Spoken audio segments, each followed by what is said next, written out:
ሰላም ለእናንተም ተመልካቾቻችን እንዴት ከረማችሁ? ይህ በየሳምንቱ ወደ እናንተ የሚደርሰው ሕያው ምስክር ዝግጅታችን እነሆ ጀመረ።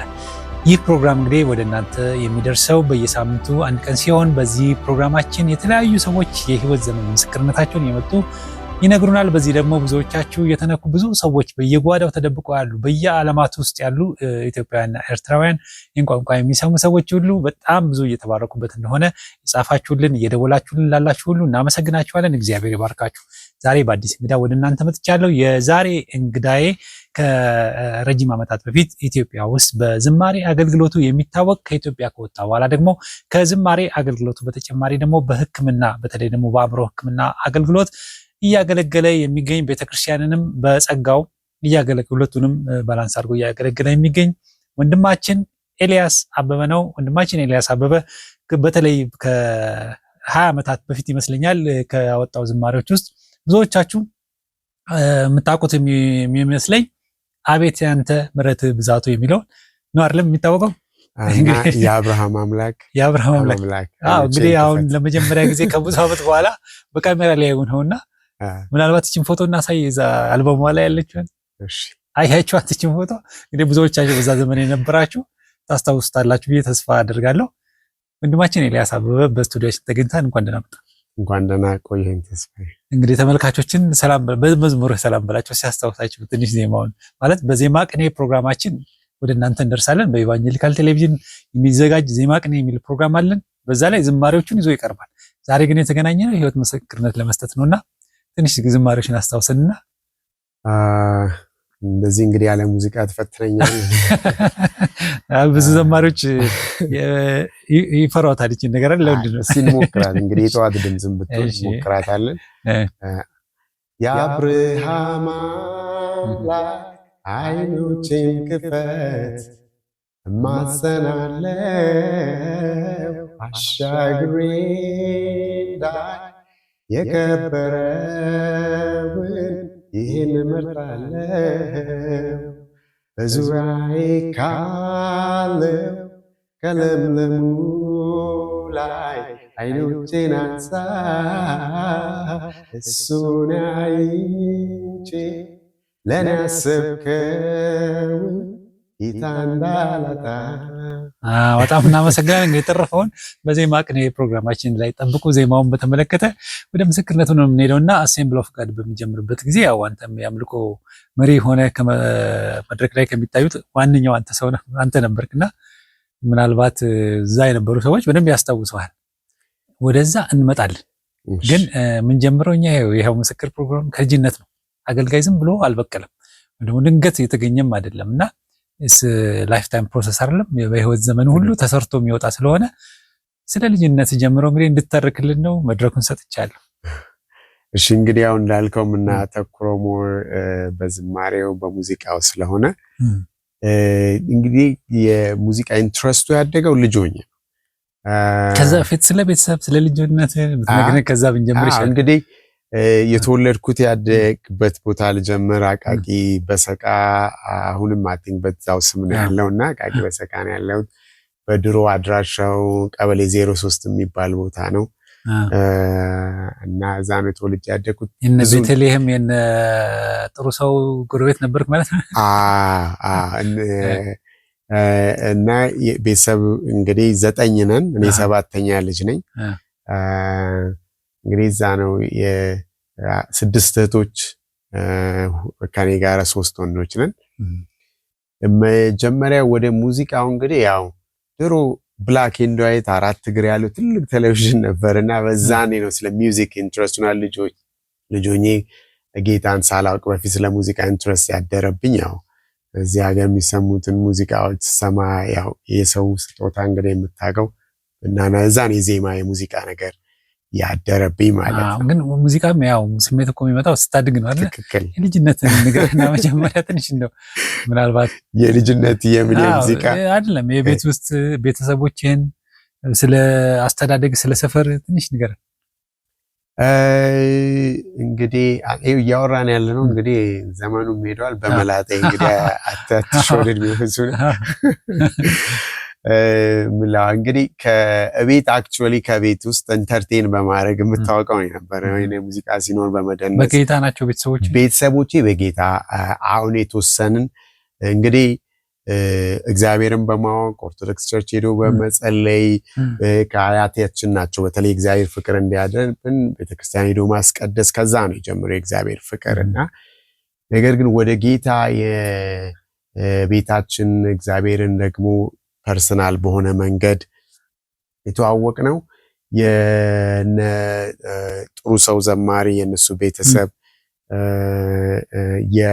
እህታቸው የእህቴ ትልቋ እህቴ ጓደኛሞች ነበሩና እና እህታችን አባታችን ሲሞት ልጅ ሆኖ ነው አባታችን የሞተውና እሷ ናት የኔ አባትነትን ኃላፊነት የወሰደችው ሁሉም ታላቅ ስለሆነና እኔ አባታችሁ በልጅነት ነው ልጅ ነው የሞተው አይ ቲንክ ባልሳሳት እኔ ምናልባት የ5 የ6 ዓመት ልጅ ሆኜ ይሆናል አባቴ የሞተውና እህታችን ስለሆነች የምትቆጣጠረን እናታችንም አለች ግን እህቴ ናት የአባታ ሮል የወሰደችው ማለት ነው ትልቅ ናት በጣም እንድናነብ እንድናጠና ከቤት እንዳንወጣ እንደሱ አይነት ያው ባለው በዛን ጊዜ ልጅ አስተዳደግ ነገር የአባትን ሮል የወሰደች እሷ ነበረችና እሷ ጌታ ሲመሰከርላት ከነጥሩ ሰው ስበሺ ሸዋንግዛው ነው ማስተዋወሰው ብዙ ጊዜ እና ሲመሰከርላት እኔም ተውኝ ልጆቹ ግን ጥሩ ባህሪ እንዲኖራቸው ብላ ዛኔ ነው ማስተዋወሰው በተለይ ሸዋንግዛው ሌሎችም በተራ የመጡ ባይብል ስተዲ ያስጠኑን ነበር ዛን ጊዜ አስተዋወሳለሁ የኑሮ ዘዴ የምትል የሆነች ባይብል እነሱ ነበርና honestly speaking እኔን እንደ ልጅ ነው ብዙ የሚያዩኝ ግን የዛኔ ነው የጌታ ነገር ሰው በክርስቶስ ማመን ነው የሚድነው እና ምን ብየወሰንኩ ሳድግ ነራሴ በራሴ ስኖር በቃ በራሴ በዛን ጊዜ ባለው እንግዲህ ጴንጤ ሆናለሁ ጌታን እከተላለሁ የሚል ውሳኔ ማለት በ5 በ6 ዓመት ማለት ነው ይያለው ስለዚህ ወንጌል መሰበክ ያለበት ለህፃናትም ጭምር ነው አንዳንዴ በተለይ ወንጌል ብቻ ሳይሆን ብዙ ነገር ህፃናቶች ህፃነን ብለን በተለይ በእኛ ጊዜ ልጅ ተብለን አንደርማይን የምናደርገው አትሊስት ላልክ ሰው ያመዛዝን ይችላል ልጆችን ከሁሉም በላይ ሪስፔክት መደረግ አለባቸው ወንጌልንም ቢሆን ልክ በጥሩ በሚመጥናቸው ቋንቋ በብዙ አክብሮት ለጌታ መነገር ይገባቸዋል ልጆችና የዛኔ ነው የገባኝ ግን ሙዚቃ ወድ ነበርና የዛን ጊዜ የነበረው ደግሞ ጴንጤ መዝሙር አይሰማም ህብረት ሪትም አያይም ምናምን ስለሚባል አይ በቃ እሷን አሁን እንጆይ ላርጋትና ሳድግ ግን ለሱ ሁሉ ትቼ በቃ ጌታን እቀበላለሁ የሚል ውሳኔ ወሰንኩት የዛኔ ነበር ምን ሙዚቃ አይተነው ሙዚቃ ኢንተረስት እንግዲህ የዛኔ እንግዲህ ቆዩ የህብረት ሪት ነበር የሙዚቃ ምሽት ሙቪ ደግሞ ታላቅ ፊልም የዛኔ ነበረው አንድ ቻናል ነው ጠብቀ ቅዳሜ ስራ እንዲያውም ሰርተ ነው የሚፈቀደው የሰው ቤት ወልብለን ነበርኛ እና እሱስ እንኳን ያው እንግዲህኛ አስወልብለን እናንተ ቤት ቴሌቪዥን ነበር አዎ ያንቴና ውጪ የሚሰከር የሚያስወልውሉት ነበራችሁ ማለት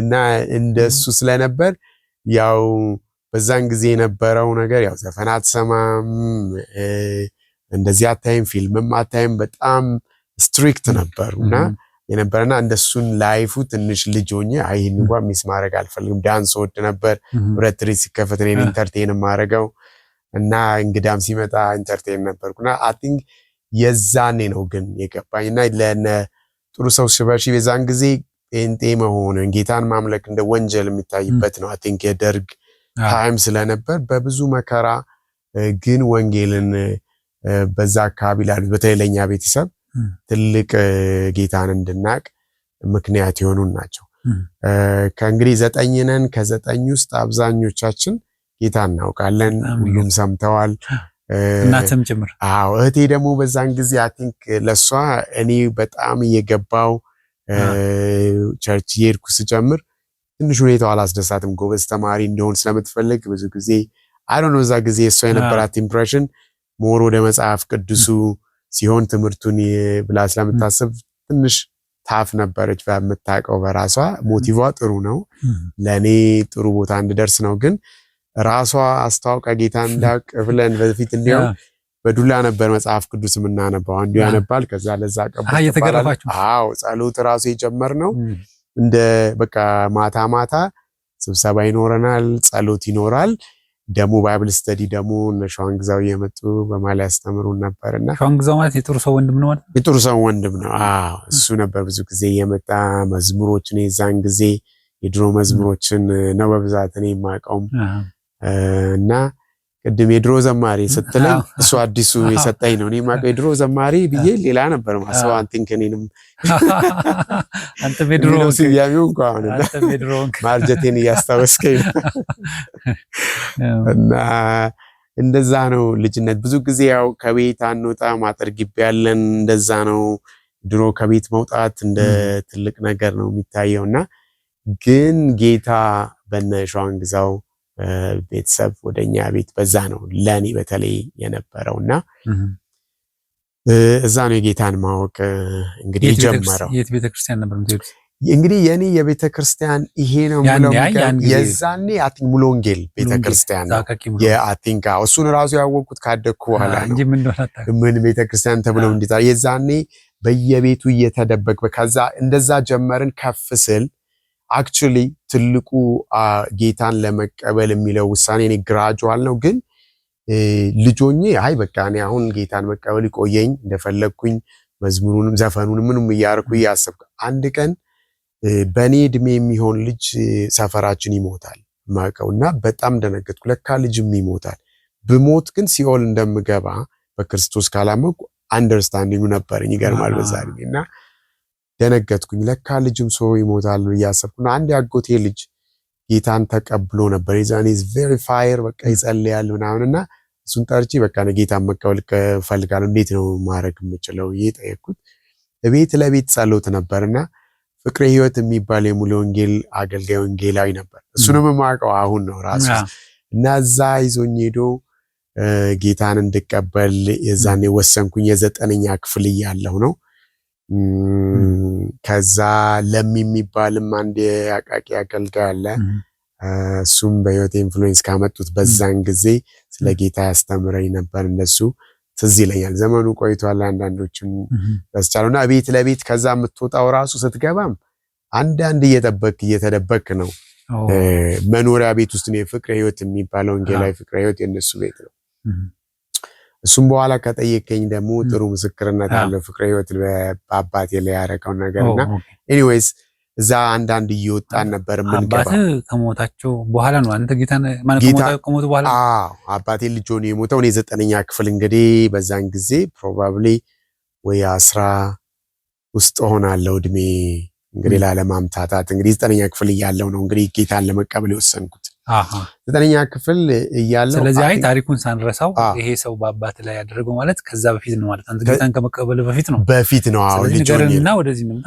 እንግዲህ እኔ አባቴ ጥሩ ሰው ነበር፣ ጥሩ አባት ነበር። ግን ስለ ደህንነት የገባኝ እንግዲህ ሰው በክርስቶስ ነው ሲያምን ነው የሚድነው ስለና ግን ስለ አባቴ ሳስብ ይገርማል። የሆነ ሰላም አይነት ስሜት ይሰማኛል። ግን ጥሩ ሰው ስለሆነ ሰው የዘላለም ሕይወት የሚያገኘው በክርስቶስ ስራ እንደሆነ መጽሐፍ ቅዱስም ይነግረናልና ለምንድነው እንደዛ አይነት ስሜት ያለኝ ብዬ አስብ ነበርና አንደኛው እህቴ ናት መጀመሪያ ስለ ጌታ በጣም ገብቷት እቤትም ስለ ጌታ በጣም የምትነግረን የነበረችና እሷን አንቺ ግን እንዴት ነው ጌታን የተቀበልሽው ብለን አሜሪካን ሀገር ስንገናኝ ነው እንግዲህ ከረጅም ጊዜ በኋላ ስጠይቃት እኔ የተቀበልኩት አባታችን ሲሞት ክርስቲያኖች መጥተው አባትሽ እኮ አልሞተም ሊሞት ሲል ጌታን ተቀብለዋል ብለው ይነግሯታልና የሆነው ነገር ምንድነው የነፍስ አባቱ የተጠበቀ ባለበት ጊዜ አባቴ ሊሞት ተብሎ ፍቅረ ሕይወት ሊጠይቀው ይሄዳል። አትንክ ይተዋወቃሉ ማለት ነው ወንጌላዊ ፍቅረ ሕይወትና ሄዶ ይጸልይለትና ጌታን ተቀብሎ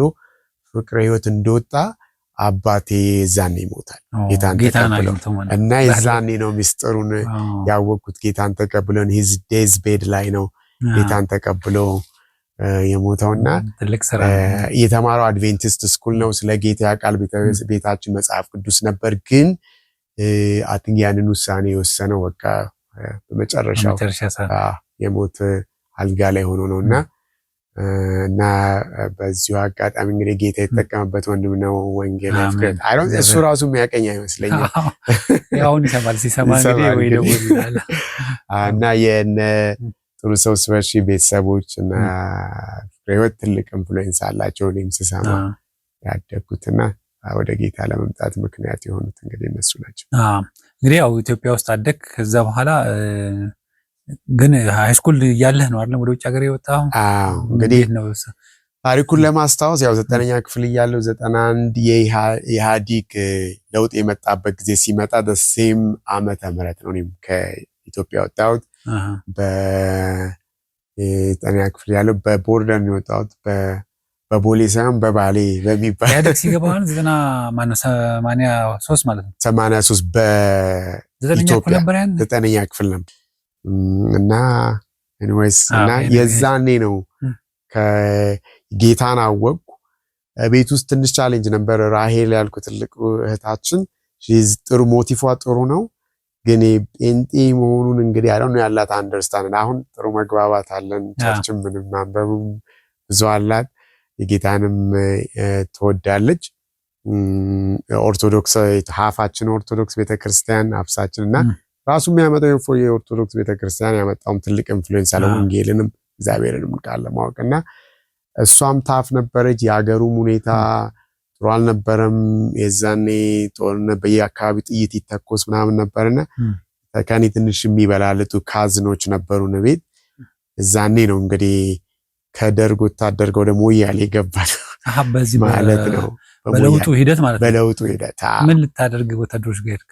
እንግዲህ ልጆኜ ውጭ ሄጄ ብማር የሚል ሀሳብ ነበረ እና የዛኔ ደግሞ እንግዲህ የጥሩ ቤተሰብ ካልሆንክ በቦሌ አትወጣም በባሌ ነው። ግን እኔ ለእድሜም አትንግ የዛኔ እነሱ የሚያስብም አልመሰላቸውም። ግን አንዳንዴ ብማር የሚል አትንግ የመማር በጣም ፍላጎቱ ነበረኝ እና እንደ ማንኛውም እዚህ እንዳለው እንደ ማጆሪቲ ሆነ ያው የደሃ ልጅ ነኝ። ብዙ የለም አባቴ ልጅ ሆነ ቴሌቪዥን አባቴ በህይወት እያለ አቃቂ ጨርቃ ጨርቅ ይሰራል። ጥሩ ስራ ነበር አክቹአሊ በዛን ጊዜ ትክክል የቴሌቪዥን ያለው እንደዛ ነው። አንቴናውን ውጪ ስለምታረግ እሱ ነው እና ኤኒዌይስ እግዚአብሔር ይመስገን ባለው ጊዜ ሚድል ክላስ ከሚባሉት ጥሩ ነበር። ግን ውጪ ሄዶ የመማሩ አቅሙ አልነበረምና የታሰበው ነው የኔ ታላላቆች አንደኛው እህታችን አሜሪካ ስለነበረች እሷ እንደው ሌላ ጎረቤት ሀገር ብትሄዱ ወደዚህ ለመውሰድ ጥሩ ነው ብላ ለታላላቆች ስለምታስብ ግን ያጋጣሚ ሲኖር የዘመድ ልጆች ነበሩ ነው ያሳቡን ከኔ ታላላቆች ናቸው። አንደኛውም ደግሞ እንግዲህን ማውራቴ ምን ያህል እንደሆነ ባቅምት ከኔ ትልቅ ነው ግን የገጠር ልጅ ነበርና በሬውን ሸጦ እሱ ሚዞን ሌላ አንድን ልጅ ነበረች እንደሱ ተያይዘን እንግዲህ በቦርደር ወጣን በሞያሌ። የዛኔ ኢህአዲግን የፍራ ደርግ ወታደርም እየሄደ ነበር። አብረን ተያይዘን ለቤት ሳትናገር ነው የወጣሁት። ጠፍቼ ነው የወጣሁት በቤት ሳትናገር በመስኮት ዘልዬና አይ ቲንክ ቤተሰቦችን በጣም ሐሳብ ነው ቤት እንዳለው ማቆም ነበር ለ6 ወር ራሱን ልሞትምና አቁም ነበር። በዛ ነው እንግዲህ ማስታወሻም አልተውኩም። አንደኛዋ እህቴን ለአንደኛዋ እንዳትናገሪ ብያት እሷ ብሬት እንዳለ ስለምታውቅ የተወሰነ 100 ብር ነው 200 ብር ሰጣኝ። ኦኬ እንዴ ተማከረች ነበረች እና አታውቃት ሊስ የሆነ ሂንት አለ ማለት በዛ ነው የሄድኩትና ግን ጉዟችሁስ እንዴት ነበር? ኬንያ እስክትገቡ ማለት ብዙ ጊዜ በየቦርደር የዛኔ ቼክ የሚባል የለም። ብዙ ሀገሩን የሚቆጣጠር የለም። ቦርደሩም ክፍት ነው። ስለዚህ አይ ቲንክ ከነበረው ለውጥ የተነሳ የደርግ ወታደርም እየወጣ ስለነበር አንዳንዱን የሆነ የፐብሊክ ትራንስፖርትም ነበር። አንዳንዱን አይ ቲንክ መጨረሻ ላይ አይ ቲንክ ቦርደር ከደረስን በኋላ ከዚህ የሚወጡ የትራክ መኪናዎች እንትን ነበር። በዛው በኢትዮጵያ ትራክ መኪናዎች ነው ደግሞ ሞያሌን አልፈን ይሄ ሲቪሉም ወታደሩ የሚያረፍበት ዋልዳ የሚባል ቦታ ነበር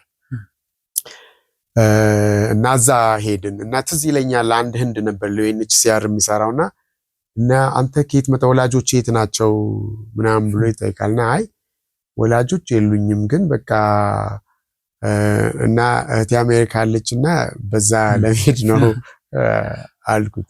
እንዴ አንደኛ ፖስታ ቤት የለም ምን የለም የምትሄደው ጫካ ነው ይሄ ነገር ጥሩ አይደለም ብሎ በጣም ኢንሲስት አድርገ እንድመለስ እኔ አልመለስም ግን በቃ መሄድ ነው ፈልጋለሁ። በጣም አይ ካን ሲ ፊቱ ላይ ያለውን እና ሊገጥመኝ ያለው ነገር ከባድ ነገር እንደሆነ ይከንትል በቃ ጭራሽ አላሰብም። ለምያው ካብረውኝ ያሉት ወጣት የሆኑ አንድ ሴትና አንድ ወንድ ካዝኖቼ ናቸው። አንዱ ያክስቴ ልጅ ነው እና አንድ ሌላም ያክስቴ ዘመድ ያለች እንዴ እናቴ ዘመድ እነሱ ፕሮባብሊ ትንሽ አይ ቲንክ እሱም ሃይ ስኩል ነበር አክቹአሊ ወይ አይ ቲንክ 12ኛ ክፍል እንደዛ ይመስለኛል። አይ ቲንክ እሱም አልጨረሰም ብዙም ባልቆች አልነበርንም ግን እና ኤኒዌይስ እንዱ በጣም እንስስት አረገን የማልመለስም አልኩኝ በቃ ከዛ ገባን። ከዛ በኋላ ያለው ታሪክ ነው እንግዲህ ብዙ እግዚአብሔርን እጅ ያየሁበት ትዝ የሚለኝ ክፍሉን አላስታውሰውም። አባብላታለሁ ወደ ምድረ ማውጣታለሁ ለምድረ መዳ እናገራታለሁ ምናልባት ለልቧም እናገራታለሁ ኮንቴክስቱ ትክክል ላይሆን ይችላል ግን that was የኔ ወደ ጌታ የቀረብኩበት ትልቁ ምድረ በዳ የዋልዳ ምድረ በዳ ነበር። ምን ገጠመህ? ዋልዳ ገና ስትሄድ ቤት የለም። መጀመሪያው እንዲያውም የሆነ ዛፍ ስር የኬንያ ማለት ነው አድገን ነው ከብዙ ሰዎች ናቸው ከተለያዩ እንግዲህ ሚሊተሪ ውስጥ የነበሩ ሰዎች ነበሩ በጣም ይተዋወቁ በዙ ባለስልጣንም የነበሩ ነበሩ ወታደሩም ነበርና እዛ ውስጥ ነው ሄደን አንድ ላይ ጫካ ውስጥ ነው የተሰፈርነው ዛፍ ስር ቀድሞ የመጡት ድንኳን አላቸው እኛ ስንደርስ ማታ ስለሆነ ድንኳን የሚሰጠን ስላልነበር ዛፍ ስር ጠርቀን ስናደርኬት ነው የመጣችሁት ምናምን ብለው ሲጠይቁ ከአቃቂ ምናምን ስንል በአጋጣሚ አቃቂ ልጆች አገኘን አሁን አንዳንዶቹ ካናዳ ናቸውና በከዛ እነሱ ድንኳን ወስደው ድንኳን ውስጥ ያደርን እና ከዛ ነው እንግዲህ ላይፍ የሚጀምረው። ከዛ አንድ የሆነ በዚህ ባቲም በደርግ ጊዜ ብዙ ስልጣን የነበረው ሰው አለ አይ ዶንት ኖ አሁን የት እንዳለ አላውቅም። እሱ ጋር ሆነን በጣም የሚገባ እንግሊዘኛ ምንም ይችላል ሀብቴ የሚባል ሰው ነው ላስት ኔሙ ትዝ አይለኝም። እሱም የሆነ ድንኳን ይዘን እንግዲህ እዛ ኑሮ ተጀመረ። እዛ ክርስቲያን የሆኑ ልጆች ተሰባስበው ዛፍ ስር ጌታን ማምለክ የጀመርነው። ምን እየበላችሁ ምን እየጠጣችሁ? እንግዲህ እዛን ጊዜ ደረቅ በቆሎም ይሰጣል 3 ቀን ቀቅለውም ላይበስልም ይችላል። አንዳንዴ ደግሞ ከሞያሌ ምናምን ያመጡ ልጆች ለጊዜው የሆነ ይሰጡን ነበር። የካምፕ ኑሮ በጣም ቻሌንጂንግ ነበር። ነው ልጅም ነበር በረሃ ነው።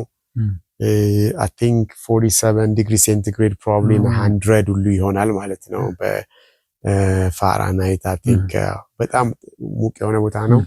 ድንኳን ነው ቀን በረሃ ነው። ማታ ማታ የአንበሳ ድምጽ ልትሰማ ትችላለህ። በጣም ቻሌንጂንግ ቦታ ነው ግን በቃ እዛ ቦታ ነው አንደኛ ቸርች የጀመርነው ወደ ዝማሬውም የጀመረው ዛኔ ነበር። በጣም ዩኒክ የሚያደርገው ስንጠመቅ እዛ ነው የክትትል ትምህርት አስተማሪ ሱሜቦ የሚባል አገን የሙሉ ወንጌል አገልጋይ በአየር ኃይል ሱሜቦ የሚባል አየር ኃይል ውስጥ የነበረ ደብረ ዘይት ሌሎችም አገልጋዮች ነበሩ። ከዚህ ሄዱት ዛፍ ስር ነው ወቀት ተሰባስበን ቸርች የጀመርነው የመጀመሪያውን ህብረት ቤተክርስቲያን ከሁሉም ቤተክርስቲያንና የኔ አስተዳደጌ አንድ ቤተክርስቲያን ምለው የለም የሙሉ ወንጌልም መሰረተ ክርስቶስ መካነ ኢየሱስ እና ሁሉም አንድ ላይ ነው። ከዛ ነው የጀመረው እና ሱሜቦ በጣም ኢንፍሉዌንስ አድርጎኝ ነበርና ኢትዮጵያ ከሄድኩ የሆነ ቦታ ሙሉ ወንጌል ነው የምትሆነው ይለኛል። እና እሱ በጣም በህይወቴ በጌታ ነገር ኢንፍሉዌንስ ያደረገኝ ሰው ነው። በህይወት የለም አሁን ኬንያ ናይሮቢ ከገባ በኋላ እሱ አልፏልና ኤኒዌይስ እንደሱ አነበሩ ጥሩ አገልጋዮች። አንዳንዶችም ከዚህ ሄዱ ጌታን የሚያውቁ አዳዲስ የሚሆንን እዛ ነው ስጠመቅ እዛ የሆነ አዊሽ ፎቶዎቹን ባመጣ ጉድጓድ ቆፍረን ብቻ የሆነ እንትን ላስቲክ አድርገን ውሃ ሞልተን ነው የተጠመቅነው። እዛ ነው የተጠመቅኩት። ፎቶ አለ። ፎቶውን እዚህ አላስኩትም ግን አይ ቲንክ አሜሪካን ያለውና እና እዛ ነው እንግዲህ በጌታ ትልቅ እምነት እንዲኖረን የነበረው። ዋልዳ በጣም እንደው ማስበውን አንዳንድ ነገር በጣም ስለ ትራማ አሁን ሳቅ እንዴት አንዳንዴ ትራማ በእርግጥ ሰዎችን በተለያየ መልኩ እንግዲህ ወደዛ ሌላ ጊዜ ስንሄድ እናወራለን። የስቃይ ሰለባ እንደማለት ትራማ እንግዲህ ትራማ ማለት አሰቃቂ የሆነ በጣም አስከፊ ለሆነ ነገር ስትጋለጥ በውስጥ የሚፈጠር የስነ ልቦና ቀውስ ነው ባጭሩ ትራማ። ግን የሚገርም ብዙ ነገር ነው ያየሁት። አንደኛ ከምግቡ ጀምሮ ጥሩ አልነበረም። ሌላው የጎሳ ግጭት ነበር፣ ገሪና ቦረና የሚባልና ሁለቱ ተጋጭተው መዓት ጊዜ አስፍረዋቸው ነበርና ቦረና ኬንያ ውስጥም አለ ማለት ነው። ቦረና ኬንያ ውስጥም አለ፣ ኢትዮጵያም ቦረና አለ፣ ኬንያም ቦረና አለ። ገሪ የሚባል ትራይብ አለ። ሶማሌም አይደሉም ኢትዮጵያም እና ገሪ የሚባልም ትራይብ አለና በሁለቱ መካከል ኮንፍሊክት አይ ቲንክ ስቲል ይኖራሉ ነው የማስበውና በጣም ግጭት ተደርሶ መዓት ሰው ሰፈረኛ አካባቢና የተስቦ በሽታ ሁሉ ገባ። ማዓት ሰው ይሞት ነው። አንዴ ሁላችንም ስሜቦንም ጀምሮ እየጸለይን መናዘዝ ጀመረ። በቃ ምን ሞት መስሎና እኔ ከሞት የስሜ በመቃብሬ እንትን ላይ ዛኔ መቃብርም ጣውላ ምናምን ተሰብስቦ ነው የምትቀበረው የነበር። በጣም ብዙ ሰው በቀን ብዙ ሰው የሚሞት ነበር። በተለይ ያየህ ይሞት ነበር።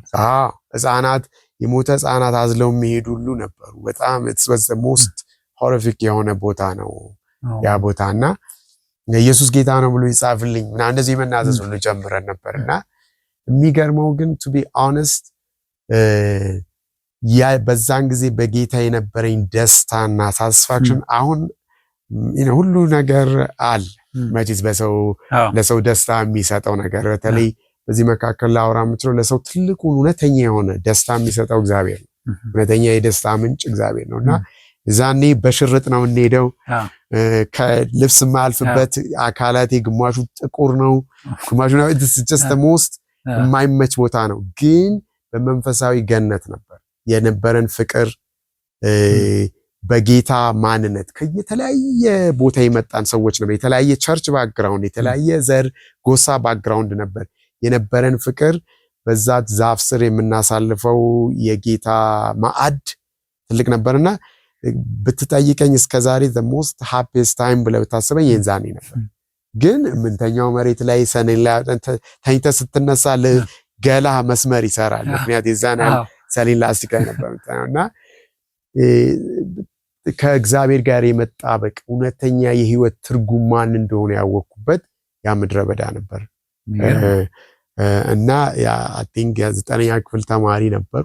ግን እውነተኛ የእግዚአብሔርን ተአምር ያየሁበት የህይወት ትርጉም ማን እንደሆነ ያወቅኩበትና ለኔ ምድራዊ ገነት የማስበው አሁን የምኖርበት ሀገር ሁሉ ለሄድበት የሚመኘው አሜሪካ ሳይሆን ያ ዋልዳ የሚባል በተለይ ከመንፈሳዊ ፐርስፔክቲቭ ትልቅ ገነት ነበር። በመንፈሳዊነት ያ ስንቅ ነው።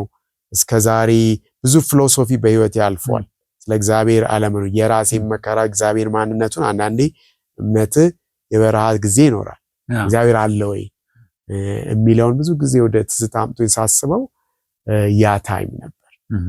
የጸሎቶችን ኩክ ሆኖ የጸሎት መልስ ለእግዚአብሔርን የማወቅ መላመድና ያን ታይም አረሳውም። በስጋ በጣም መከራ ነበር።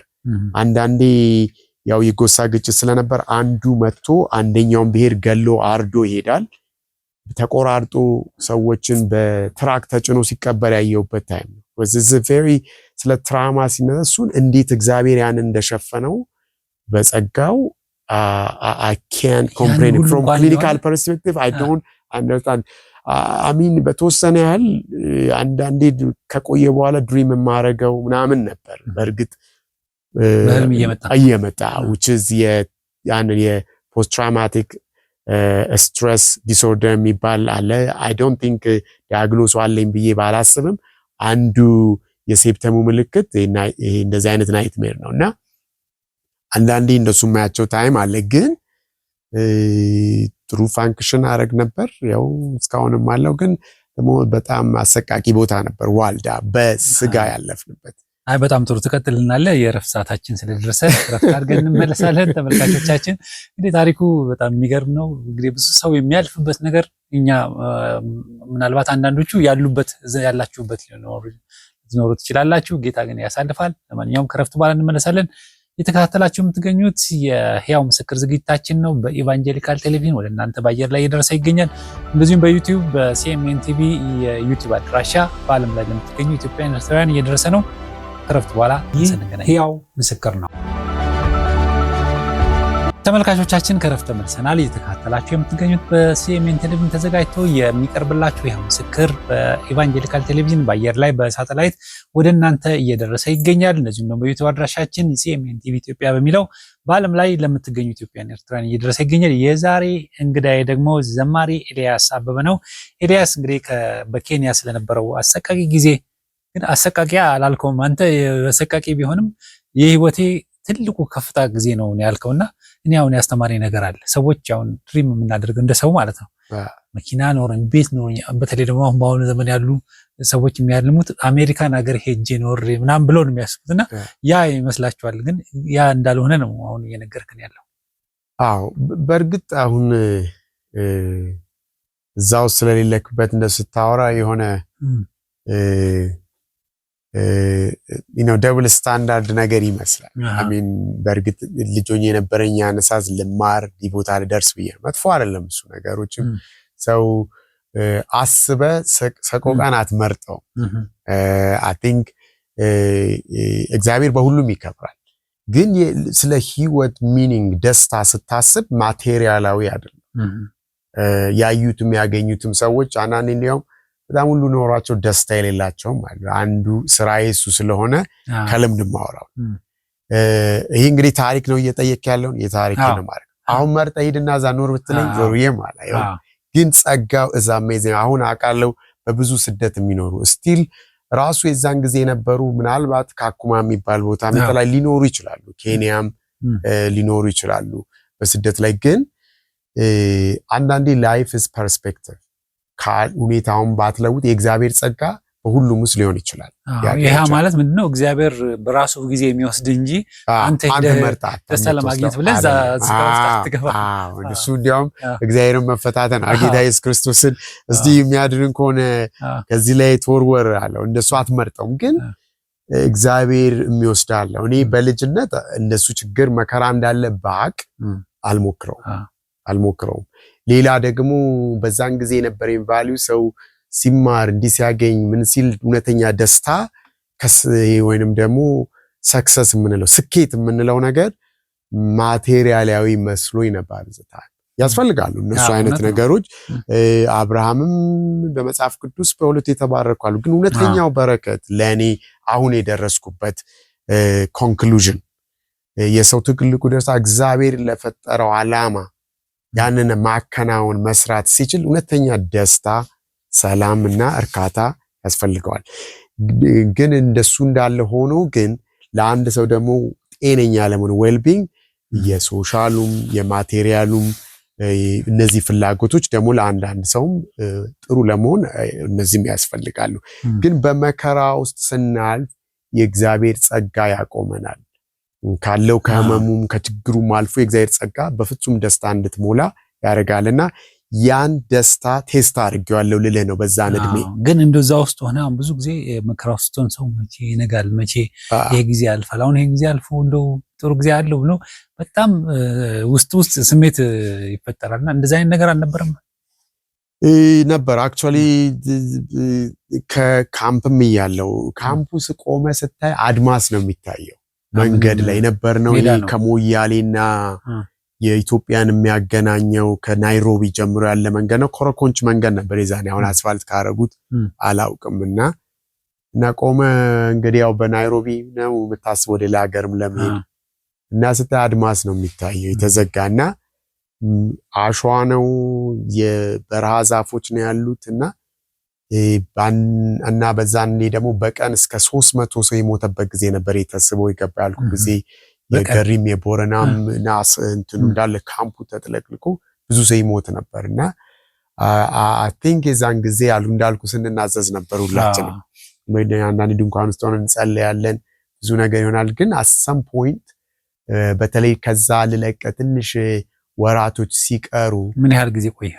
አመት ከ6 ወር ነውና ከዛ ስወጣ እስከ 6 ወር ነው የወጣሁትና ከዛ ስወጣ ናይሮቢ ስገባ የመጀመሪያ መስታወት ሳይ ናይሮቢ ከተማ ሱሪ አጥሮ እኔ ራሴ ቁመቴ ድምጼ የሚጎረምስ የዛ ድምጼ ለውጥ የነበረውና በዛ መካከል ላነሳው የምፈልገው ስቲል በገጠር የሚያገለግል ጌታን የሚወድ አንድ ወንድም አለ። ወንድሙ ውብሸት መንገሻ ስደተኛን በጣም ያገለገለ በይሄ ሎሪ ይባላል የጭነት መኪና ላይ የተንጠለጠለ ጆሮ ሁሉ እንትን ሆኖ ነበር። አይ ቲንክ ደረጀ ከበደም አንዴ ሲዲው ላይ ዴዲኬት አድርጎታል እና ውብሸት መንገሻ ይባላል። የቦረናን ህዝብ ገጠሩን የሚወድ ነው በወንጌል በይሄ የፊልም ሚኒስትሪ ያለ ላይፍ ሚኒስትሪ ነው መሰለኝ በሙቪ በተለያየ የጂሰስን ፊልም እየወሰደ የሚያገለግል ነው እሱ። በክርስትናም ህይወቴ እንዲሁም በስጋውም በሆነ በመርዳት እኔን ብቻ ሳይሆን ብዙ ስደተኛ አሁን በየካናዳው አሜሪካ ያለው አምሹር ይሄንንም ሲሰሙ ያስታውሳሉ። ውብሸት በህይወታችን ትልቅ ተጽዕኖ ያመጣ ጌታን የሚወድ አሜሪካ ሄዶ መኖር ይችላል። ከሁሉም በፊት እድሉ ነበረው ግን የቦረናን ህዝብ በገጠር ያለውን ለማገልገል እና የጌታን አንድ ፍቅር ያየውበት ሰው ነው እና ብዙ ዋጋ እየከፈለ ስቲል አለ። አይ ቲንክ አሁን ትላልቅ ልጆችም ወልዶ ቅርብ ጊዜ ቆይቷል። ትንሽ ተገናኝተናል፣ ትንሽ ተጠፋፍተናል። ግን ትልቅ በህይወቴ የት ነው ያለው? እዚህ ኬንያ ነው ያለው። ባለሳሳት አይ ቲንክ ነው መርሳቤት የሚባል ቦታ ነበር ነው የሚኖረው። አይ ቲንክ ቤተሰቦቹ እና ጌታን ስቲል ያገለገለ ያለ ሰው ነው ገጠር ገጠሩና እና አንድ ነገር ሌላው በዛው ያሳለፍኩት ጌታን የሚወዱ ማቴሪያል ብቻ ሳይሆን በቅንነት እግዚአብሔርን የጥሩ የሆነ የወንጌል ፍቅር ከዘር ከጎሳ ከምን ጋር ያልተያዘ በክርስቶስ ብቻ የምትተዋወቅ ማንነትን ከዛ ውጭ የማትተዋወቅ እውነተኛ የእግዚአብሔር ቤተሰቦችን ያየሁበት የተነካውበት ለዛ ነው የምልህ የምድር ገነት የምልህ ኖራውን ሳይሆን እኚህ ቫሊዎች አሉ ማንም ሊወስዳቸው አይችልና ሁሉ ሲያልፍ የማያልፉት የሰማይ መዝገብ የሚቀመጥላቸው ትክክለኛ ቫሊዎችን ያየሁባቸው አንዱ ወንድሜ ውብሸት መንገሻ ይባላል እሱ ነውና ብዙ ጊዜ ብዙ ስደተኞችን እኔንም ጨምሮ ረድቷል። እሱ ረድቶኝ ነው ከዛ ካምፕ መጨረሻ ላይ የወጣው። ኬንያ ገባህ? ከዛ ናይሮቢ ገባው። ማነው ኬንያ ሳይሆን ናይሮቢ ከመሳይት አልፈን ናይሮቢ ገባው።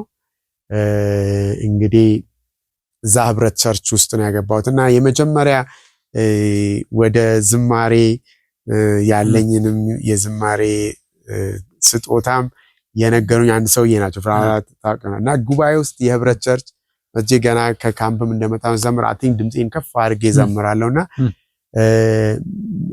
የራይ መጽሐፍ ባለቤት ማናቸው ሚሊዮን ማነው ጋሽ ተስፋን ነው ኖ የራይ መጽሐፍ ስቴዲየም ዙሪያ ከፍተው ነበር።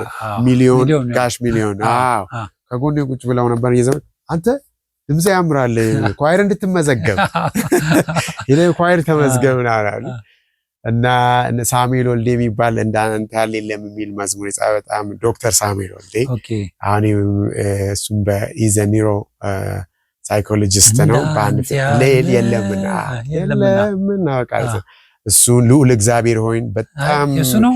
አዎ በጣም የድሮ አይ ቲንክ የሙሉ ወንጌል እንትን ውስጥ አይ ቲንክ ልጆንም አይ ቲንክ እንትን ነበርና ሙዚቃ ልዑል እግዚአብሔር እኮ በጣም ድንቅ ዝማሬ እሱ ነበር። ኢንተርቪው አድርጎን ኳየር ውስጥ የገባሁት የህብረት ቸርች እዛ እና በጣም እሱም ያበረታታ ያስችል ጓደኛዬ ነውና ተገናኛለን እዛው አሜሪካን ፊልዳችንን ይቀራረባል። ያው ሜንታል ሄልዝ ውስጥ ነው ዘ ዶክተር እና ከሱ ነበር ኢንተርቪው አድርገን ከዛ ሂጄ ነገርኩትና ሲጠይቀኝ ኢንተርቪው እዛ እንዳሁኑ ኳየር ሲገባ በቃ በጣም ሲሪየስ ነው ኢንተርቪው ያለው ተጠቃለናና እና አንተ እንዴት ነው ጥሪን በምን አወቅኩ አይደል ማለት ነው ያው ጋሽ ሚሊዮን ነገር ተመስገን ብለው ሪፈር ተደርጌ እና እዛ ነው የመጀመሪያ መዝሙርም የጻፍኩት የናይሮቢ ህብረት ካሴት ላይ የህብረት መዝሙር ወጥቷል። እንትን መድኔ ኢየሱስ መድኔ ምን የመጀመሪያና ኳየር አውጣችኋል ያኔ አላው መዝሙሩ አለ እሱ ላይ እና እሱ ላይ እንግዲህ ያው ሳሙኤል ዴ ተስፋዬ ጋቢሶ ኳየራችን እየመጣ ብዙ ጊዜ እዛር ሲመጣ ተስፋዬ ዚኖ ይማር ነበር ዴይ ስታር የሚባልና እዛ እንግዲህ ኢንፍሉዌንስ ካረጉን አንዱ እሱ ኳይራችን እየመጣ ኬንያ የተማረው ተስፋዬ ጋቢሶ ዴስታኒ በዩኒቨርሲቲ እነሱንስ ብዙ አገልጋዮች እንግዲህ በህይወቴ አልፈዋል። ኢንፍሉዌንስ በአጫጭር ጊዜ ኢንፍሉዌንስ በሙዚቃውም በጌታም በህይወታቸው ተስፋዬ እንግዲህ የድሮ ዘማሪ ስትል እኔ ስለዚህ ብዙ መዝሙሮቼን አንዳንዴ መዝሙር ስትሰማ መዝሙር ይወልዳል እና በተለይ የአብርሃም አምላክን አንዳንድ መዝሙሮች ይሰጡሃል። በሁለት ነገር ነው የማስበው መዝሙር አንድ መዝሙር ትቀበለዋለህ። you don't even have an effort ለመጻፍ it just comes። አንዳንድ መዝሙሮች ያው አይዲያውን ይዘህ ይሄን አይዲያው ደግሞ ልትጽፈው ትችላለህ። ያው ሁሉም የእግዚአብሔር ስጦታዎች ናቸው። የአብርሃም አምላክ እንግዲህ በዚሁ ላንሳል እንዴት ተጻፈ። አንዴ የዊክ ሰርቪስ የሚባል መጀመሪያ የአብርሃም አምላክ የጀመርንበት አይኖችን ክፈት ማሰናለው ሚለው መዝሙር አለ እና እሱ መዝሙርን የተቀበልኩት የጻፍኩት የተቀበልኩት አንዴ ተስፋዬ ጋቢሶ የሚሰብክበት የሮብ ፕሮግራም ነበር። ዴይ ስታር አካባቢ የሆነች ባፕቲስት ቸርች አለዛ ነው የምንገነበረው። ቁጥራችን ስላነሰ ቁጭ በሉ ብለን ክብ ሰርተን የሚያስታውሰው ከሆነ የዘፍጥረት ምዕራፍ 13 በአብርሃምና በሎጥ መካከል ያለውን ምርጫና እሱም ባይብል ስተዲ አጥንተን ሄደን ጧት ሲነጋ ይሄ መዝሙር መጣና አንደኛው ቁጥር ምን ይላል መሰለ? በራሱ ምርጫ የተጓዘው ሎጥ አላተረፈም፣ የኋላ ተጎዳ እንጂ አልተጠቀመም። እኔም በራሴ የማጋብሰው አንዱ አይረባኝም፣ እንዳንተ ያለ ለኔ የሚጨነቅ ከቶ አላገኝም። የአብርሃም አምላክ አይኖችን ክፈት እያለ ይቀጥላልና ያ መዝሙር ከዚህ ከዘፍጥረት ምዕራፍ 13 ላይ የተወሰደ ሐሳብ ሎጥ በለምለሙን አይቶ ባይኑ መረጠ። አብርሃም ግን ወደ እግዚአብሔር ጸልዮ እግዚአብሔር አሳየው። አንተ ግራውን ወደ ግራ ብትሄድ ወደ ቀኝ ይሄዳለሁ። አብርሃም ነው እግዚአብሔር የጠራው። ግን አብርሃም ቢወሰድበት እንኳን እሱ ነው ታላቅ፣ እሱ ነው አጎት፣ ግን ለሱ ምርጫውን ሰጠው። እኔ በሁላቸው ያለው ኮንፍሊክት እንዳይኖር እኔ ያለኝን ተዋለውና አይ ቲንክ ብዙ የምንማረው ይመስለኛል እንደ ኢትዮጵያኖች። አብርሃም የራሱ ሀብት ነበር፣ የራሱ ነገር ነው ኖት ነው መሄድ የነበረበት። አብርሃም ግን he knows one thing የሱ በረከት የሱ ብልጽግና የሚመጣው ከእግዚአብሔር እንደሆነ ያውቃል። እና ሁሉንም ተው አጨራረሱን አንተ ታውቃለህ። የሎጥ ዘውሬ የሆነው ሎጥ አጨራረሱ በጣም የሚያሳፍር ነበር። ከገዛ ልጆቹ ነው አስክረውት ያደረገው እና ከዛም በኋላ የእስራኤል የእግዚአብሔር ሕዝቦች ጥላት ነው የሆኑት። አብርሃም ስቲል በእስላሙ በክርስቲያኑ እንደ አባት ሪፈር የሚደረግ ስቲል በረከቱና ያ ትልቅ ለህይወት የማያልቀው ነው። ፐርፌክት ላይፍ አልኖርኩም ነው ሚስቴክ ብዙ ሰርቻለሁ እንደ ልጅ ሰውነን እንሰራለን። ግን ይሄ መልእክት ይሄ መዝሙር ስቲል ስንቄ ነው ለኔ። I didn't write that song, I received ተቀብየዋለሁ እንጂ ጻፍኩት ምለው አይደለም። እና ያንን ነገር በዛን ጊዜ ከተስፋዬ ባይብል ስተዲ አጥቶን የተቀበልኩት ሶንግ ነው በዛ አጋጣሚና ብዙ ጌታን የሚወዱ ሰዎች በህይወት ያልፈዋል። በናይሮቢ አይ ቲንክ አሜሪካ ስትሄድ ስትማር ብዙ ፊሎሶፊዎች ለእግዚአብሔር መኖር ጥያቄ በሳይኮሎጂውም በሁሉም ታረጋለና አይ ቲንክ እነዚህ ነበሩ ስንቆች የእግዚአብሔርን ማን ዮሐንስ እንደማያወራው የዳሰስ ነው የነካ ነው እናወራለን የሚለውና ትንሽ ወደ ኋላ ለመልስና ዋልዳ አንዴ በጣም ታምሜ ነበር። አንድ የሆነ ታይም ላይ በረሃ ውስጥ እንደዚህ ሃፍ ሆኖ አንደኛው ታይም ደህና ነው፣ አንደኛው ፓርቱ ራስ ምታትም እንደ ስትሮክ እንዳልለው it's functional ግን ፔን ነበር። እዛ ላይ ደግሞ ሊትራሊ ዳሪያም ነበረኝ። ወደ ላይም ወደ ታችም ነበርና አይወስና I think that was any climax ሞታለው ያሰብኩትና ሐኪም ቤት አልሄድኩም ምን አልኩኝ ተጸልዮ ነው የዳንኩትና እግዚአብሔር አንዳንዱን ለየረሳው ነው መመለሰ ዘመን ይሄን ታሪክ ደግሞ ይገርማል ብዙ አውርቼው አላውቅም even አሁን ያለውበት ቸርች I don't think they know any story ይሄ መወራት አለ ምክንያቱም ያለፈባቸው ነገሮች እኔ ማስበው ነው አሁን ያሉበት እዛ ውስጥ ያሉ ሰዎች ነው ማስበው ሌላው በተለይ ከክሊኒካል ፐርስፔክቲቭ እንደ ቴራፒስት ሳየው ደግሞ ይሄ ትራማ የሚባለው ነገር you know this was the most traumatic incident ያለፍኩበት ግን ሳየው I mean ፍጹም ምንም አልሆነም ማለት ተወርት አንዳልኳና እንዴ የሚመጡ ነገሮች አሉ በህይወት ስታልፍ አንዳንዴ ትዳር ውስጥም ስትገባ ልጅ ስትወልድ እንደዚህ ይመጣሉ የፓስት ሂስትሪ እንደሱ አይነት ነገሮች ግን የትራማውና አውትካሙ የእግዚአብሔር ቶታሊ እንትን ያለን ቦታ ነው ሌላው አንድ አክቹአሊ የረሳሁት ነገር ልንገር በወባ በሽታ መያዝ እዛ ካምፕ ውስጥ አብኖርማል አለመያዝ everybody including አብሮኝ የሚያድረው ያጎቴ ልጅ ጋር አንድ ድንኳን ውስጥ ኖረናል እና actually I can't even imagine I forget ይሄንን የኔ የኤቭሪዴይ ጸሎቴ በኢየሱስ ስም ወባ እንዳይዝ ኦኬ ያልኩ ጸልይ ነበር ኤቭሪዴይ ኖ አንዳንዴ ራሳቸው ሊወጣና ሲጠፉ በአንበሳ ተበልተው የት እንዳሉ የማይታወቁ ሰዎች አሉ ከዚህ ከስቃዩ ተነሳ ኢንፋክት አንድ ያቃቂ ልጅ ጠፍቶ ይቀረ ልጅ አለ የት እንዳለ ማይታወቅ በሽታው ከአቅማቸው ላይ ሲሆን ተነስቶ ይጠፋሉ I think በጣም ምንም ኢንተርቬንሽን ከሌለው ማይንድ እንደ እብድ ያረጋል የባባ የሎ ፊቨር እኮ actually ስለሱ ነው ማወራ እና ሁሉም ሰው ታሞ ድኗል በተወሰነ ያልታመመ የለም የኔ ደግሞ የኤቭሪዴ ጌታው ከዚህ ሞጣው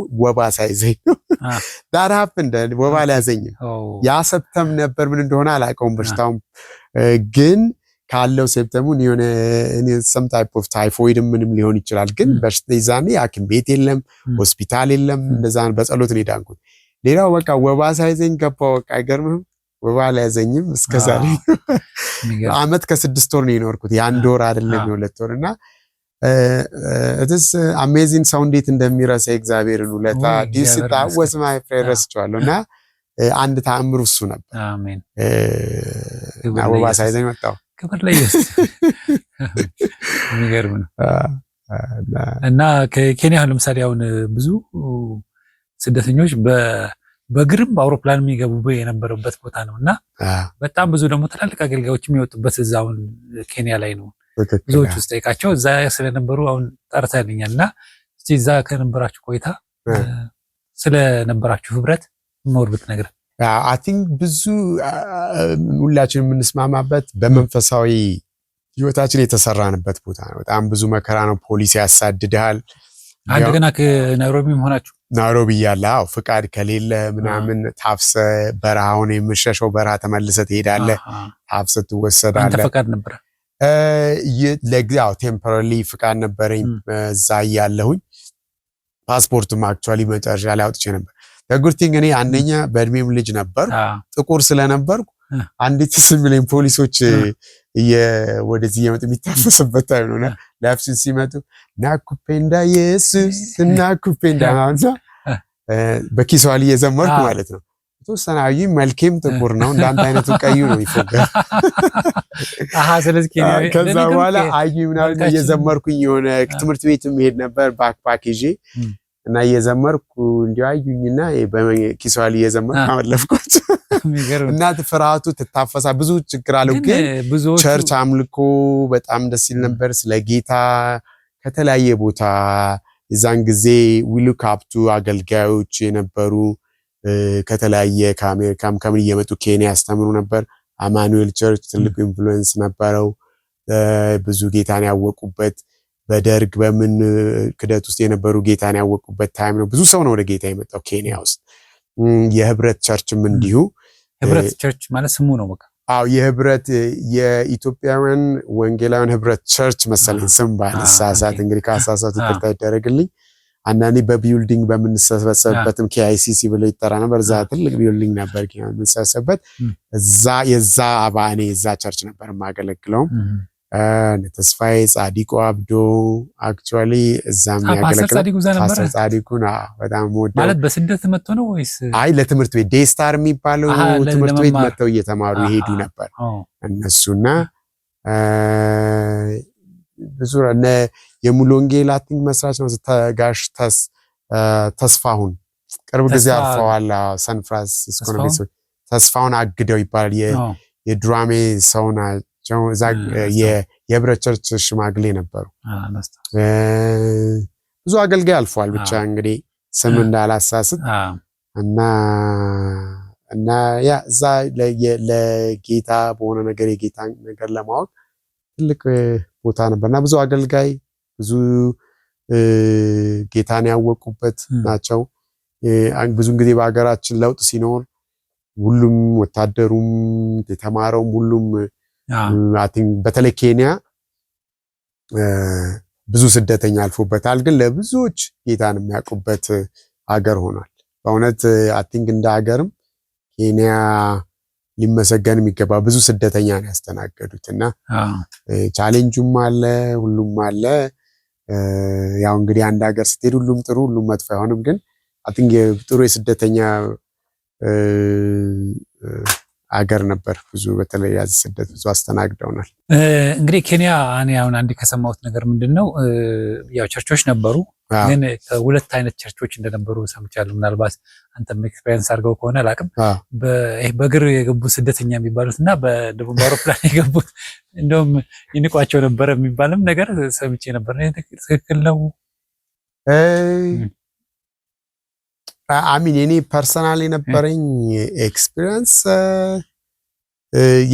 ስለሰው ማውራት መቸስ አልችልም የራስን ኤክስፒሪየንስ ነው አይ ቲንክ እሱ እንደሱ አላስብም አይ ቲንክ በእርግጥ በተለያየ ቦታ የምትኖርበትም አካባቢዎችም የሚለይበት ያለ አለ እንደገና ደግሞ ጥሩ ቦታም ለመኖር ቤት ክራይም ለመከራየት አፎርድ የምትደረገው አለ ቸርቾች በሁለቱም ቦታ አሉ አክቹአሊ የኳየር ህብረትም ነበረን እንዲያውም የካሪባንግ የሚባል ቦታ አለ ቸርችም ኢስሊ የሚባል አለ እንዲያውም የሆነ ታይም ላይ የአማኑኤልም ቸርች እንደገና ደግሞ የህብረትም ቸርች አንድ ላይ ሆኖ ጌታና መልክ ነበር ግን በእርግጥ የኑሮ ልዩነት አለ ስደተኛ ምንም የሌለው አለ ደግሞ ጥሩ ቤትም ያለው መኪናም የሚነዳ አለ ግን ስደተኛ I think in life ጥሩ ነው በእርግጥ ጥሩንም መጥፎንም ማውራት ጥሩ ነው ትዝ የሚለኝ የነ ዶክተር ጥበቡ ቤተሰቦች በጣም ማንሽን ነው ቤታቸው ቢዝፉል ነው እዛ ቤት ጸሎት እና ረጋዳር ጸሎት ነበር ብጡ ያስተናግዱን ነበር እትየልሽ I think ቅርቡ ጊዜ ማለት የምድረ በዳው ከሱማሌ ስደት አልፎ የመጡት እነሱ ቤት የሚገርም ቤታቸው ሙሉ ዛይት እንጸልይ ነበር እንስተናገድም ነበር አክቹአሊ እኔ እሱ ነው ትዝ የሚለኝ ላይቫችን አይመጣጣንም አሁን እነሱ ተለይ ዶክተር ጥበቡ አይ ቲንክ ስደቱንም ስላዩት ትየልሽ በጣም ሰው የምትወድናት አይ ቲንክ ቅርብ ጊዜ ሜቢ a year before ጋሽ ተስፋውን ሲያርፉ ለቅሶ ላይ ተገናኝተናልና ቦታ ይቻታለው I don't think እነሱ ራሱ ራሴን እያስተዋወቅኳቸው ነው ልጅ ሆኜ ነው የሚያቆኝ የነበሩትና ግን እዛ ሲስተናገድ ደስ ይለኛል አሚን ትዝ ይለኛል ጥሩ ላይፍ ያላቸው ስደተኛን ሲያሳርፉም አይቻለው እንግዲህ አንዳንድ እነሱ ልዩነቱ እንዳለ አስታውሳለሁ ግን ያ እንደዛም አይነት ታሪክ ተፈጥሮ ይሆናል ግን የኔ ኤክስፒሪየንስ I don't think እኔ ጥሩ እህቴ አሜሪካ ስለምትኖር የተወሰነ ሳፖርት ስለነበረኝ ምኖርበት ኤሪያ አክቹአሊ ዌስትላንድስ ይባላል ጥሩ ነበር ሪላቲቭሊ አይ ቲንክ እግዚአብሔርንም ማመሰግናለሁ ጥሩ ነበር ትምህርት ቤት የተወሰነ እንደ ሃይ ስኩል ነገሮችም ጀማምሬ ነበር እዛ ያለሁኝ ለመጨረስ አይ ቲንክ ሃይ ስኩል የጨረስኩት እዛ ነው ስለዚህ አሁን ከአንተ እንደውም ከኢትዮጵያ ማለፈ ከኬንያን ጋር አብሮ መኖርም ለምንድን ነበር ማለት የተወሰነ ቋንቋውን ብዙ መልመድ እንዳለብኝ አልለመድኩትም ኪሳሊውን ያው እንግሊዘኛ ስለሚነገር ሞር እኔ የሚሄድበት ደግሞ የሆነ የአሜሪካን ዩኒቨርሲቲ ፕሪፓሬሽን የሚባል ኢንስቲትዩት አለ እዛ ኢንፋክት በጣም የረዳችናን ክርስቲያን አፍሪካን አሜሪካን ነበረች ዶክተር ሚስስ ምንቾሪ ትባላለች እና እሷ መጀመሪያ ስታየኝ እዚህ ጋር ጸጉሬን ብዙ አልተመለጠም ነበር ልጅ ቶፍሎ የሚባል ልጅ ነበራትና እሱን ትመስላለህ በላይ እሷ ኦልሞስት እንደ ፎስተር ማሞና በጣም ሃይስኩል እንዲጨርስ ትምህርት ቤት እንማር እንግሊዘኛ ተአምር ይመስለኝ ነበር። የዛን አልችልም ነበር። እዛ ሄጄ እንድማር ምናምን ያስተማረችኝ እና በጣም በዚሁ አጋጣሚ አይ ዶንት ቲንክ የምትሰማው አይመስለኝም፣ ግን ረጅም ጊዜ ሆነናል። አይ ቲንክ እግዚአብሔር በህይወቴ ከተጠቀመባቸው ሰዎች አንዷ እሷ ናት እና እኔ በ2008 ሄጄ አይቻት ነበርና ስለተማርኩት ትምህርት ስነግራት እኔም እኮ ፕራክቲስ አላረግም እንጂ የተማርኩት ሳይኮሎጂ ነው ብለን እንደዛ መሆኗን ማቀው ይዛኔ ነበር እንደ አዲስ እና እሷ ያስተማረችኝ እሷ ነበረች። በጣም ጥሩ። እንግዲህ አሁን አብረሃቸው የወጣቸው ዘመዶችም ነበሩና እነሱስ እንዴት ሆኑ? ቤተሰብስ በምን ሁኔታ ሰማህ አንተ ኬንያ መግባት? ቤተሰብ አይ ቲንክ ከ6 ወር በኋላ ደብዳቤ ጻፍኩላቸውና ኬንያ ገብቻለሁ። በተለይ ትልቋ እህቴ ራይል በጣም አዝና ነበር። ሽወዝ ኤልያስ እንደዚህ ዩኒቨርሲቲ ገብቶ ተምሮ ምናምን በጣም ነው ኢንቨስት ያደረገችው ቤተሰብ ላይ እና እኛን የአባት ሮል ወስዳ ያሳደገችን እሷ ናት። ሁሉም እህቶቼ በጣም እግዚአብሔርን የሚወዱ እርስ በርስ የሚዋደዱና አንዳችን ለአንዳችን በጣም የምንረዳዳ በለጡ የምንላት አንድ እህት አለችን። እሷም በጣም የምትረዳን ኤልሳ፣ እንግዲህ ስማቸውን ርብቃ፣ ብዙ ነን፣ 9 ነን። እንደገና ደግሞ ሸዋጌት የምንላት አለች። ቴዎድሮስ አለ፣ እሱ እዚህ ነው ያለው፣ እሱ እዚህ ነው የሚኖረው። እንደገና ደግሞ እስራኤል የምትባል እሷም እዛ ነው ያለችው። ሰለሞን የመጨረሻው ወንድማችን አለና እናታችንም አልማዝ ብቻውን በጣም ሁላችንም ያሳደግንና ብዙዎቻችን አሁን እዚህ የለንም። ከአንድ ወንድሜ በኋላ አንድ እህቴ ተመልሳ እዚህ የምትኖራለች። እንደዛ ነው ያለነውና እነሱን እንግዲህ ጻፍኩላቸው። ከ6 ወር በኋላ የት እንዳለው ሰው ሲመጣ እጅ ደብዳቤ ጽፌ ላኩላቸውና አይ ቲንክ በጣም ነበር ያዘኑት። አልጠበቁም ነበር። ኬንያ መግባትም አላስደሰታቸውም፣ አላወቁም ነበር እና እዛ ያለውንም ችግር አንዳንዶች እንዲያውም ልጆቻቸውን ፈልገው መተው በዛን ጊዜ ማድረግ የሚችሉ ከዛ ይዟቸው የወጡም ነበሩ የጎረቤት ልጆች እና እኔ ግን በቃ እዛ ውስጥ አልፌ የዛኔ ነው በደብዳቤ ጽፌ። እነዛ አብረውስ የሄዱት ጓደኞች አንደኛው ከረጅም ጊዜ በኋላ እሱ አሜሪካ ገብቶ አሪዞና ነው ያለው። አንተም ከዛ በኋላ እኔ ከኬንያ አልወጣሁም። ከዛ ኢትዮጵያ መጥቼ ደግሞ ወደ ኢትዮጵያ ተመለስክ? ከ7 ዓመት በኋላ በ90 ወይ 6 ዓመት በኋላ በ97 ኬንያ እኔ ወደ ኢትዮጵያ ተመለስኩኝ። ወደዛ መሄዱ ቀረና ወደ አሜሪካ አልሄድኩም ቀጥታ እዚህ መጥቼ እኔ ዛኔ ነው ደግሞ አሁን አንዱ ስቶሪ ደግሞ ከኢትዮጵያ አሰምብሊስ ኦፍ ጋድ ጉባኤ እግዚአብሔር ቤተክርስቲያን ከኬንያ የመጠን የጀመርነው ዳድዛና ዘር ስቶሪ የሚጀምረው የዛኔ ነው። ገና ብዙ ታሪክ አለ። ስለዚህ አሁን እሱን ደግሞ ያው በክፍል 2 ዛሬ ሰዓታችን አልቋል። በክፍል 2 ደግሞ አሴምብል ኦፍ ጋድ ማለት ጉባኤ እግዚአብሔር ቤተክርስቲያን ሲመሰረት ከመስራቾቹ አንድ ነው ማለት ነው። በተለይ በዝማሬው አቅጣጫ በኳየር በሆነው ነገር። ስለዚህ እሱን ደግሞ እንዴት ወደ ኢትዮጵያ መጣ፣ ከዛ ከኢትዮጵያ ተመልሰ ደግሞ እንዴት በአሜሪካ ገባ፣ ከዛ አሜሪካ ያሳለፍከውን ህይወት ዛሬ ደግሞ እንዴት መጣ የሚለውን የሚቀጥለው ሳምንት እንቀጥላለን ማለት ነው። ጥሩ ተመልካቾቻችን፣ የዛሬ ፕሮግራማችን ታሪኩ ሳያልቅ ጊዜያችን አልቋል። ነገር ግን ታሪኩን የሚቀጥለው ሳምንት እንቀጥላለን። ጠብቃችሁ እንድትከታተሉ አደራላችኋለሁ። በተረፈ እንግዲህ ይህንን ፕሮግራም የተከታተላችሁ ሰዎች ለሌሎች ሰዎችም ሼር አድርጓቸው፣ ይዩትና ለሌሎችም ደግሞ ይጽናኑበት፣ ይማሩበት። እግዚአብሔር በዚህ ውስጥ ደግሞ የሚሰራውን አታውቁም። ለማንኛውም የሚቀጥለው ሳምንት እንደዚሁ እንገናኛለን፣ በክፍል 2 ማለት ነው። እስከዛው ድረስ ይህንን ፕሮግራም በኢቫንጀሊካል ቴሌቪዥን በአየር ላይ የምትከታተሉ በሲኤምኤን ቲቪ የዩቲዩብ አድራሻ በመላው ዓለም ሆናችሁ የምትከታተሉ ኢትዮጵያውያን ኤርትራውያን ጻፉልን፣ ደውሉልን፣ አስተያየታችሁን ስጡን። እንግዲህ ምናሻሽለው እናሻሽላለን። ሀሳብ አስተያየታችሁን ይዘን ደግሞ እንቀጥላለን ማለት ነው። ማንኛውም የሚቀጥለው ሳምንት እስከምንገናኝ ድረስ መሰናበታችሁ ተስፋዬ ካሳሁን ነኝ።